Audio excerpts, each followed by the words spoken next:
Nakakatuwa.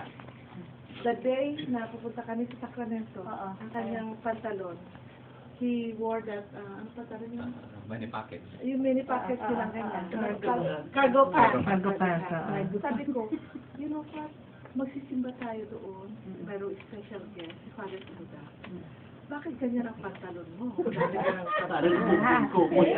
Tapos sabi ko, ito ang parang, ito ang sinasabi sa akin na susuot ko eh.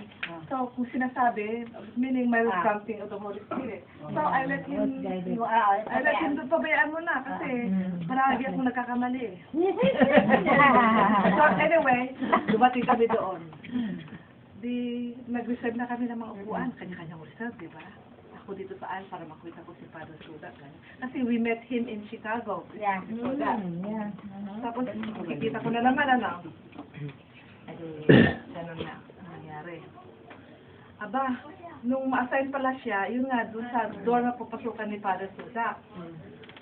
The next time na makita ko, bumalik pala siya sa baba, sabi niya, huwag niyo na ako i-reserve ng upuan kasi mag-reserve ako doon sa...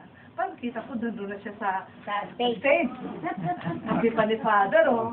Tapos, di ba, pag nag-incense sila, kasama pa si Father doon sa gitna, di ba? And then, pag misa, sabi nila, peace be with you, peace be with you, yakap pa sila. Paglabas namin nung lunchtime, sabi nila ng mga different cities, doon sa San Francisco. Fremont, City, Vallejo, lang San Francisco. Pati sa LA, we were there. Sabi nila, Brother Ray, pahag naman sa'yo. Wow, lahat na ng babae nahag-hag sa kanya. Kasi makiskis. Nahag ni Father Suda kasi siya eh. Maski man lang maano lang daw sa kanya. So what I do, okay lang yun sa akin. And then later on, sabi nila, Brother Ray, pakipapray mo naman ito aming rosary. Kay Father Suda. Kay Father Suda. Aba, yung pala ang...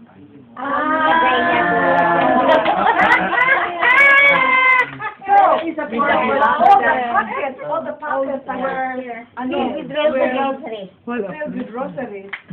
Di, ano na yan, pakipabless mo naman kay Father Suda. Yung palang mission. Otherwise, kung wala siyang packet na doon, dito lang. Kasi ba ang cargo pass, di ba may yan. May mga packets yan. Tapos sabi ko, wow, pala yun. Kaya, pag hindi ako nagpo-question na ng medyo matindi, nakakahiya na eh. yun ang dito. So anyway, nung matapos na, after the break time na natin ng hapon, mapapray over na. O sige, bahala na kayo dyan.